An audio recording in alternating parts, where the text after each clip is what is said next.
I haven't watched. Oh, yeah. Recording in progress. But say, but.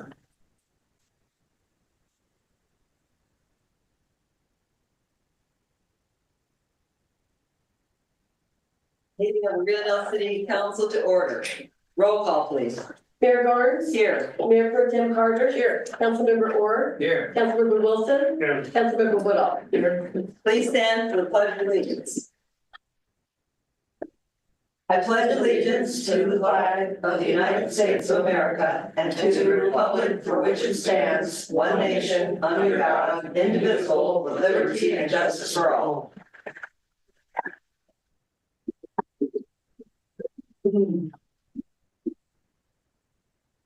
There is nothing to report out of closed session.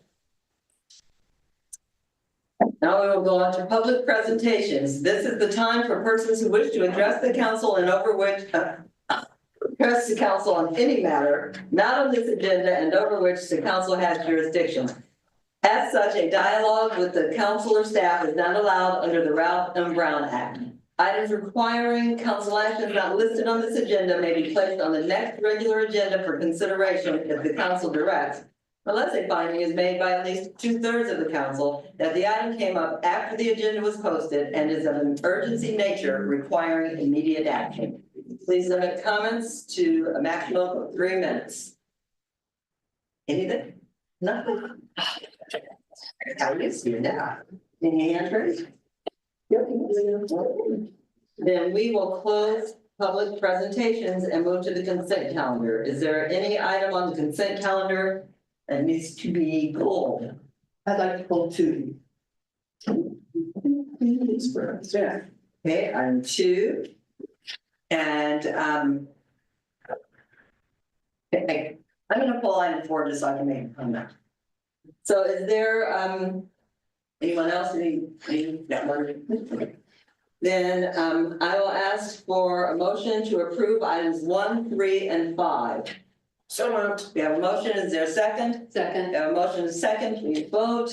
Motion carries 5-0. Item number 2, approve the training MOU between the City of Rio Dell Police Department and the City of Fortuna Police Department. I just wanted to say, since it was just on this consent, I think it's such a great idea. I think it'll benefit our county and we're doing it really like that. I just wanted to mention that. Okay, well, thank you. And so is there a motion to approve? I so moved. Is there a second? Second. We have a motion and a second. Motion carries for 5-0. And I just wanted to comment on the AB 262, which is a new bill that's going soon to be to committee, hopefully, on the California Individual Assistance Program, which will act. But it's so that in case of emergency and small, rural, disadvantaged cities cannot meet the FEMA threshold, that the state develop a program that allows the state then to help individuals, not just public, not just like public entities, but to actually be able to help individuals. And so it's a really important bill. It's really based on Rio Dell. That was the impetus for this bill, is the earthquake here in Rio Dell. And so I just wanted to thank Cindy Silva. I wanted to thank Cal Cities and everyone, and Assemblywoman. I'm just I can spell it. Caloza. Yes, Assembly Member Caloza, for bringing this bill forward. It really will make such a difference if it gets all the way through. That's all. I just wanted to say that, and I move for that to be approved. Second. We have a motion and a second. Motion carries 5-0. Now we'll close the consent calendar and move on to City Manager Staff Update, page 32 in our packets. City Manager. Thank you, Mayor Garnes, members of the council. I want to just thank the police department for their work today on First Avenue doing an abatement, particularly a nasty one. But an important one for the city to do, and I want to thank Chief Penny for his work on that. Just also mention for Sunshine Kelly, we had obviously some strange weather over the past few days, but the city weathered it very well, and the wastewater system weathered it very well. So we're excited. Comparative to what the level of rain, the intensity of the rain. And so that's a testament to the work of the Public Works Department. So thank you. And then also on your desk should be handed out, just make it into the packet, but the Police Department's update is also on your desk, things like that. And with that, staff is happy to answer any questions the council may have. Just one more thing, we also have a nuisance advisory committee coming up tomorrow at 3 p.m. here at City Hall. With that, I'll read it on here. Thank you. Thank you, City Manager. Mayor Pro Tem? No questions, but I will, as usual, point out animal control. 0 dogs and 0 cats transported to Miranda's. That is huge. We're doing something. So I'm obviously very happy to see that. And as always, thank you to city staff for everything that you do and the work you put into making our community as wonderful as it is. That's it. Thank you. Thank you. Councilmember Orr? Nothing. Councilmember Wilson? No. Councilmember Woodall? Yeah, I wanted to thank Chief also and Mary. That was a huge job and I really appreciated getting done. How did you figure out it was going to be sunshine today? Or Just luck of the draw. just like, but thank you guys. I appreciate that. Yeah. And I thank staff for just being staff and being excellent, and we are very fortunate to have you all. Thank you. And I think that closes the section of. Now, let's move to. Did you have anything that you wanted to ask about the city staff report? No. Okay, thank you. Great, no emails. 2 special presentations. 2025/0318.09 presentation by JJA CPA Incorporated on the city's audited financial statements, page 35 in our packets. Thank you, Mayor Garnes and members of the council. I'll go ahead and turn this over to our finance director. Thank you, City Manager. Good evening, Mayor Garnes, members of the City Council. Each year, an independent auditing firm audits and prepares financial statements for the City of Rio Dell in accordance with generally accepted accounting principles. Those standards require that an audit be performed to obtain reasonable assurance about whether the financial statements are free from material misstatement. The auditing firm JJA CPA Inc. will present to Council the fiscal year 2023-24 audited financial statements and accompanying information. I'd like to welcome Brett Jones, our city auditor. Thank you, Travis. Thank you for having me here tonight. As Travis mentioned, we conducted our audit for the fiscal year ended June 30, 2024, and have issued an unmodified opinion, which is the highest opinion that we can give. So that's really great news. And you'll find our opinion on the first page of the financial statements, where it states, in our opinion, the accompanying financial statements present fairly, in all material respects, the respective financial position of the city. As Travis mentioned, our responsibilities are to obtain reasonable assurance about whether the financial statements are free from material misstatement, whether due to fraud or error. And reasonable assurance is a high-level assurance, but is not absolute.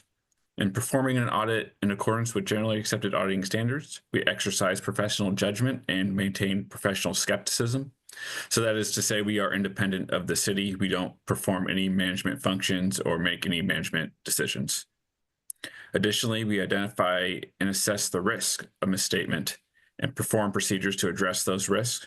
Our procedures typically consist of tests of transactions and balances in the financial statements. Additionally, we obtain an understanding of the internal controls of the city and report on any findings that we may have. And we're pleased to report that we don't have any significant deficiencies or material weaknesses that we need to inform the council about. So that's really great. We also evaluate the appropriateness of the accounting policies used by the city. And additionally, we conclude if there are any conditions that raise substantial doubt about the city's ability to continue as a going concern. That is making sure the city is not heading towards bankruptcy or anything like that. So that's kind of what we look at as part of the audit. And then just to briefly go over the format of the financial statements themselves. After our audit report is the management's discussion and analysis section. The purpose of this section is to provide analysis of the governmental activities of the city in a narrative format. This section is prepared by management of the city and is a great resource to look at to just kind of get your bearings of the city's finances. Following the MD&A are the financial statements themselves, starting with the government-wide financial statements on page 21 and the statement of activities on page 22. These set of financials are full accrual and prepared with an economic resources measurement focus. And then there are also the fund financial statements, starting with the balance sheet on page 26.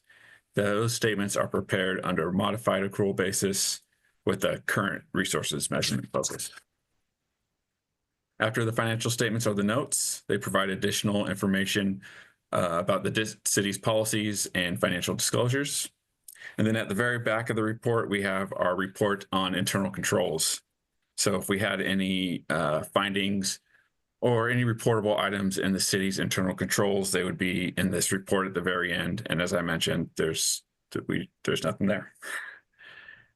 Finally, in addition to the financial statements, we do issue our communications to those charged with governance. That is a letter that we issue to the council. It provides additional information on the audit, and it highlights management's responsibilities. If there were any uncorrected or corrected misstatements that we had to make as part of the audit, it would be detailed in that letter. And then any other findings or issues we had with the audit would be in that letter. And as I mentioned, the letter's pretty short and to the point. That's because everything went really well this year, as we've kind of come to expect working with the city. Travis and his staff does a great job of getting us everything we need to do our jobs without any real issues. So with that, I'd be happy to answer any questions that the council may have on the audit. Thank you very much. Thank you for being here tonight, and thanks for doing a great job. We appreciate it, and we appreciate you, Travis. Absolutely. Councilmember Woodall, any questions? No questions, but thank you, Travis. When I first started here, the audits, it was awful. So even though we had a good audit for a lot of years, it always makes me happy again where things turn out great. Thank you so much for all your work. Of course.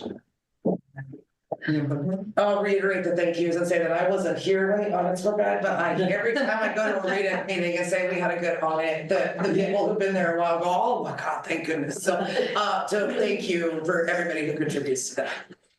Councilman Wilson? Oh, nothing other than to say thank you to the staff and Travis and the rest of the staff and to the agency. Good job. So, look, it seems like you're off the hook. Any questions, Albert? Any hands raised or emails? Then I think we can bring this to a close with a thank you to everyone. Thank you to the front office staff and the financial staff and every staff. It's greatly appreciated. Thank you, Brett. Take care, Brett. Thank you very much for being here. Thank you. Now we will move on to fiscal year 2025 mid-year financial report. Is that wrong? That's 2024. It's supposedly 25, it's January. 24, 25. Yeah. Page 151 in our packets.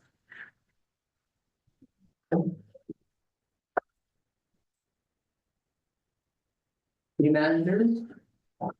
Thank you, Mayor Garn. So while we get this PowerPoint up, I'll just reiterate our thanks to Mr. Sanborn, and also our finance department. We have a tremendous finance department, does a fantastic job.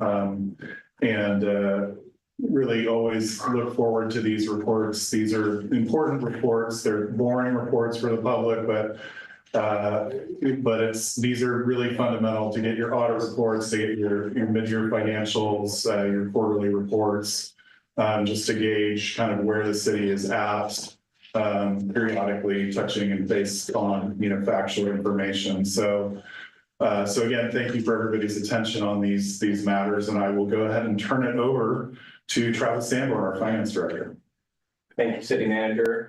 And just to reiterate that point, the audit process is really about a 3-month long process to complete, and it really does take the entire city staff, all hands on deck to get all the documentation and everything that's required. So a big thanks to the finance department and everyone involved to get us to a point where we feel very comfortable year after year to provide a good, clean audit for the city of Rio Dell.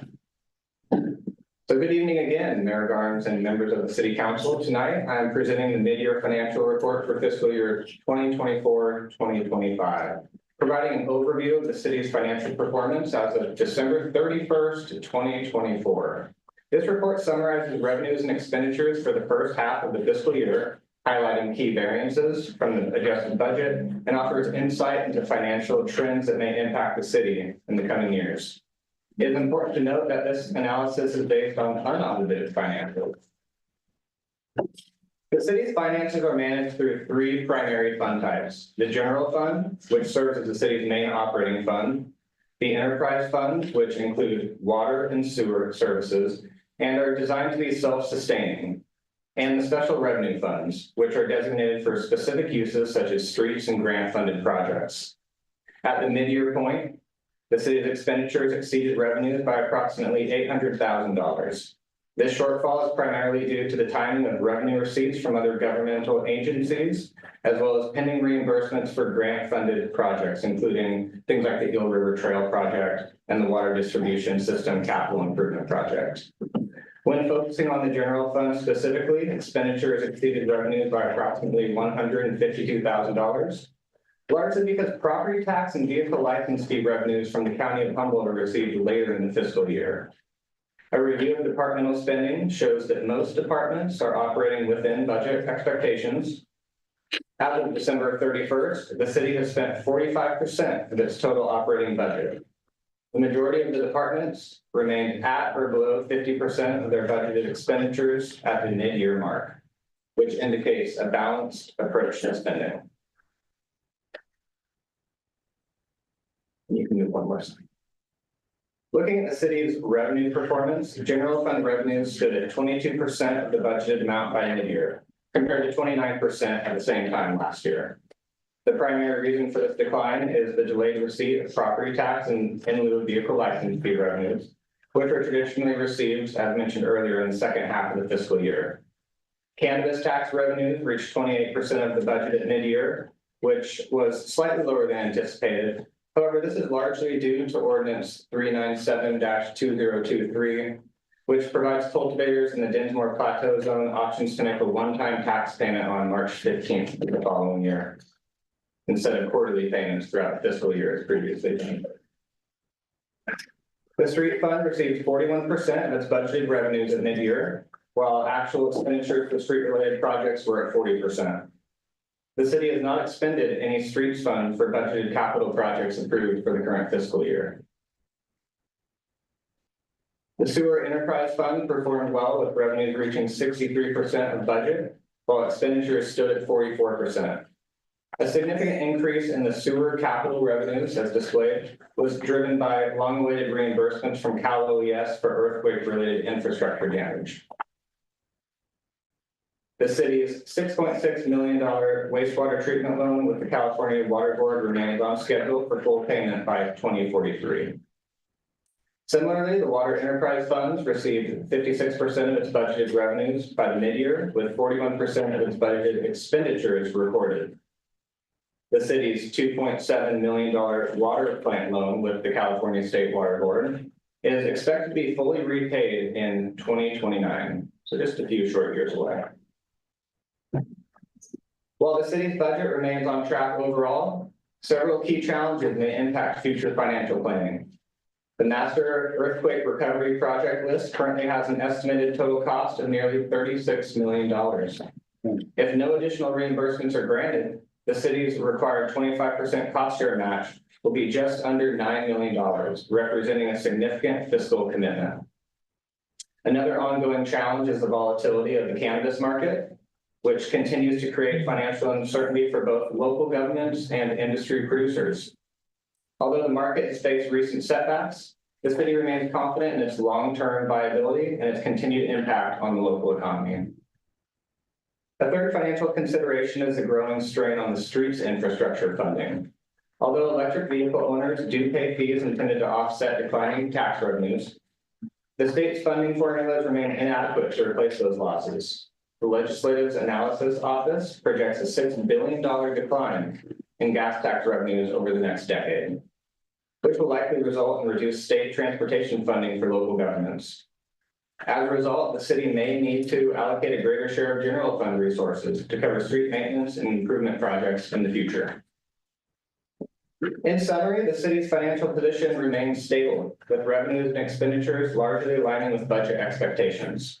However, the outlook highlights key fiscal challenges, including the financial burden of earthquake recovery, shifts in long-term funding sources, and the ongoing unpredictability of the cannabis market. As we move forward, careful financial planning and strategic decision-making will be essential to ensuring the city's continued fiscal health. That concludes my mid-year financial report. Thank you for your time this evening, and I'd be happy to answer any questions you may have. Thank you, Travis. Awesome as usual. You did a great job and Thanks. greatly appreciate you and the finance department and everyone who puts in to get to this point. Mayor, No questions, but it's because of the work of staff that I don't have any questions and I understand it fairly. So you're Jim, thank you. Councilmember Wilson, No question. Councilmember Will. No. Councilmember Orr. Only one, and that's, is there any estimate as to what we're still awaiting for the earthquake reimbursements or? Yeah, good question. So at this point, we have received confirmation that all of the work that has been done has been approved by Cal OES. The most recent was water infrastructure work. So the immediate aftermath, all of the work from city staff, the busted water lines, that was a pretty significant cost outlay initially, over $300,000. It took over 2 years grinding through that process to get an approval from the state. And we were really excited and thankful to the state for working with us just to make sure everything was documented correctly, everything is being reimbursed properly. So we're awaiting the check for that, but we have got approval. And at this point now it's going after all the projects that have been identified, but not yet been worked on. So it'll be, working with state officials to go over financing plans. A lot of these projects supersede the entire city budget. So finding creative ways to work with the state and other agencies to accomplish and tackle, some of those most needed projects really as soon as we can. Thank you. Of course. Thank you. If I could add something to that. Part of our project coming up with Mullen and the water CIP is going to knock some of those items off of the list, the highway crossings and whatnot. At no cost to the city or even CDAA, the California Disaster Assistance Act. So there are some those items are going to be knocked off the list here hopefully soon. Thank you. Are there any questions from you, Al? Are there any hands raised, any emails? Then we'll say thank you once again, close that item and move on to discussion, council report and communications. I think I skipped right now. And let's go to the Mayor Pro I'm Tem. ready. So The St. Patrick's Day party that the chamber threw last night was really fun. I would like to thank Al for serenading us for a solid hour you did, right? Wonderful. Thank you so much for doing that. There's a blood drive this Thursday from 10 a.m. to 4 p.m. over here at the Resource Center, same place it was last time in that empty lot. If you donate blood, you get lunch, and it's more than just hot dogs. This time you get burgers, chips, a drink. As well, just go do it. It's this Thursday from 10 a.m. to 4 p.m. And let's see, update on the voucher assistance program. The word is spreading. In the last 2 weeks, I've handed out myself, but only 4 cat vouchers and 2 dog vouchers. So people are finally starting to hear about it and use the program, and I'm very happy about that. I attended the school board meeting last Thursday. Nothing really to report, though. They're still in the process of forming the 7-Eleven committee to decide whether or not that property is indeed surplus and could or should not be considered for sale to the city for a park. It's slow going, but I'm on it. I have a REDA meeting this coming Monday. I don't know what the program is yet. Okay. Last Thursday, March 14th, or Friday, March 14th, I drove down to Willits and attended the League of California Cities Redwood Region meeting, where we heard from CAL FIRE about their fire hazard severity zone maps, which our very astute city manager brought up 2 weeks ago and told us all, we should probably have a look at those, and you weren't wrong. So I'm gonna go ahead and reiterate that you might want to have a look at those, not just as electeds, but as citizens of anywhere you live in California. And I want to clarify that, quote, we are stuck with these maps. There is zero negotiation. When you are deciding what zone you're in, that is it. You cannot bargain, you cannot negotiate. There are options for upgrading your fire risk, but there are no options for downgrading it. And it does not matter if you have CAL FIRE in town, what you do. Lots of talk about clearing defensible space, but how are you supposed to do that in an urban area when your neighbors are close? I mean, there's a lot. Their website for the severity maps is actually pretty intuitive and easy to use if you just Google CAL FIRE hazard fire risk map, whatever. You'll find it. Yeah. But I want to highlight that there is no appeals process. There is no negotiation. When you get your ranking, that is your ranking for 5 years. And that's a done deal. It's a done deal. I mean, Yeah. the one that filed. That's what you said. Yeah, I will just add I believe it's the state of Oregon, they recently released similar maps, and local government outcry caused the state to reject their whole mapping process, and so they're going back to the drawing board in that state. So that's one possible solution, but. So we need to get all the cities in the entire state. I have a feeling that CAL FIRE is probably presenting at a lot of the Cal Cities meetings right about now. So I would think in the next couple of weeks, every little zone of California should have heard that same presentation and be aware. And there was a lot of questioning and pushback even just in that meeting. The first step, though, is to go look it up. It's not like we're in super duper high risk area, but I think these are there's trickle down from these kinds of decisions. So, and that's all I'll say, but check them out. It's a great time. Yeah. So you said for 5 years? They're reassessed every 5 years. So when they're reassessing, can you do input when they're reassessing? I didn't see a clear, easy way to have input. I don't think they want your input. I think that it is based on math. There's a lot of math. And a hazard is considered, the physical conditions and how they could change in 30 to 50 years. And then your risk is the potential risk under current conditions today. And also on the website is a lot about what formulas they use, how they are modeling this stuff. It has a lot to do with how far the embers could maybe blow. That's a lot. And as far as defensible space, and they always show the same video of the, the building material stuff. And houses that have cleared adequate defensible space that looks crazy, and you can't do that in an urban or suburban area, so that gets calculated in, but it's an education in there. If you want to go on that website, I do recommend, even if just as a homeowner or a renter anywhere in the state of California, have a look. So how are we rated? I mean, We're not super high. yeah, we're not, No, we're not high risk, but I mean, I lost my homeowner's insurance a year ago because anyway, we're in the weeds, but this applies. You weren't wrong. Everybody else in that meeting was super shocked. And I thought, well, our city manager gave us a heads up. So thank you for being astute and being on top of that. And that is the end of my lengthy member report. Thank you. Okay. Councilmember Wilson.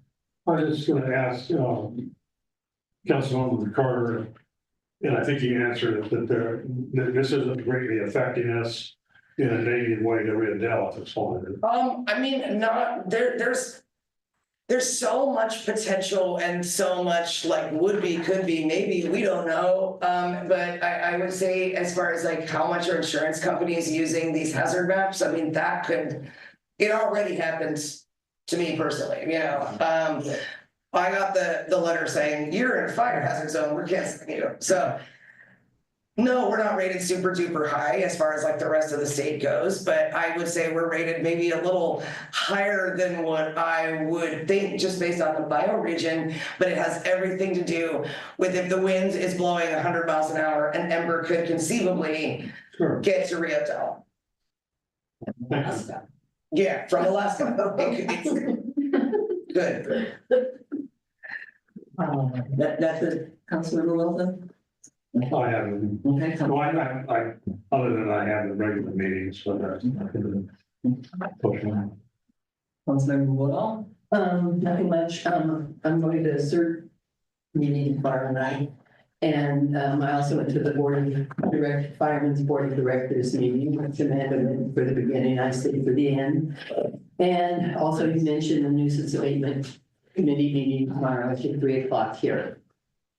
And that's it. Thank you, Councilmember Ward. HCOG meeting coming up this Thursday, other than that, I have nothing. Okay, and I have a LABCO meeting tomorrow, Great Redwood Trail on Thursday, and Cal Cities on the 28th of March.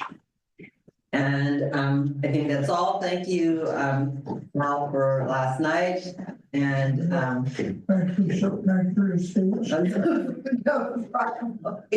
should have made you the toast here. I should have given the toast here.